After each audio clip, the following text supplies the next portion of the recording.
Paz, igreja, eu vim contar um pouquinho da minha história.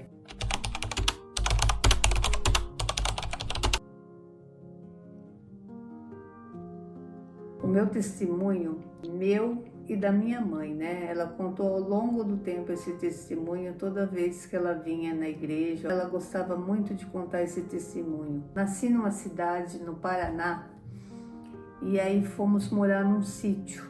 A minha mãe era convertida da Assembleia de Deus, mas como era longe esse sítio, acabava indo de vez em quando na cidade frequentar os cultos. A hora que foi chegando aos próximos um ano de idade, a minha mãe percebeu que eu não realizei o movimento de engatinhar e nem andar. E aí ela e meu pai levou no médico e o médico não conseguiu, fez alguns exames e falou que não tinha um diagnóstico e que eu poderia nunca na minha vida andar. Fui chegando meus 4 anos e meio, né? Ia só engordando, pois eu não andava, não engatinhava, ficava só deitada e a vida ia passando.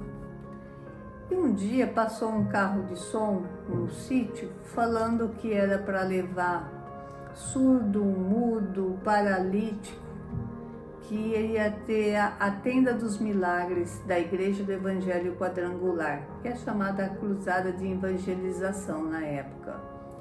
E a minha mãe foi até essa tenda, falou das dificuldades de me levar para fazer essa oração, e ela pediu para o missionário ir até a minha casa. E esse missionário foi e perguntou para minha mãe se ela tinha fé. E a minha mãe sim, falou, eu creio que ela vai andar. E falou assim, vamos fazer uma novena. Todas as quartas-feiras eu passo aqui e unjo as pernas da sua filha. E assim foi. Toda quarta-feira o missionário ia na minha casa. E aí na quarta-feira ele ungiu minhas pernas e começou a conversar com a minha mãe. Eles olharam para trás e viu que eu grudei no fogão a lenha e comecei a andar. A emoção foi muito grande. A minha mãe glorificou a Deus por esse milagre. E aí o missionário gravou esse testemunho na Rádio Quadrangular da época e ele contou esse testemunho, né? Isso foi meu testemunho de vida, né? Foi um milagre que aconteceu na minha vida e glória a Deus pela fé da minha mãe, eu nunca mais deixei de andar. E aí eu mudei para Indaiatuba, eu tinha 10 anos. E quando completei 11 anos, eu mudei do lado aqui da Igreja Quadrangular, onde tinha essas casinhas aqui do lado. E aí eu não me adaptava na Igreja Assembleia de Deus.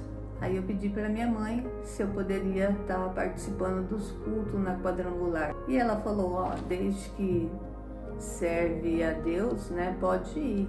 E aí eu comecei a vir sozinha, frequentar os cultos. Aqui era a chamada Capela da Bênção. Toda sexta-feira vinha as pessoas, era lotado, né, as pessoas vinham procurar cura, né. E eu sempre participei e gostava de participar dos cultos. E aos 14 anos eu me batizei num rio aqui perto do Cemitério Novo, né, na Chácara Sten, pelo pastor Ângelo Mendes. E depois de tudo isso, né, desde os meus 11 anos, eu nunca mais se afastei do Senhor. Hoje faz 45 anos que eu frequento a Igreja do Evangelho Quadrangular. Eu faço parte dessa história dos 60 anos da Igreja Quadrangular. Pretendo ficar aqui até Jesus voltar.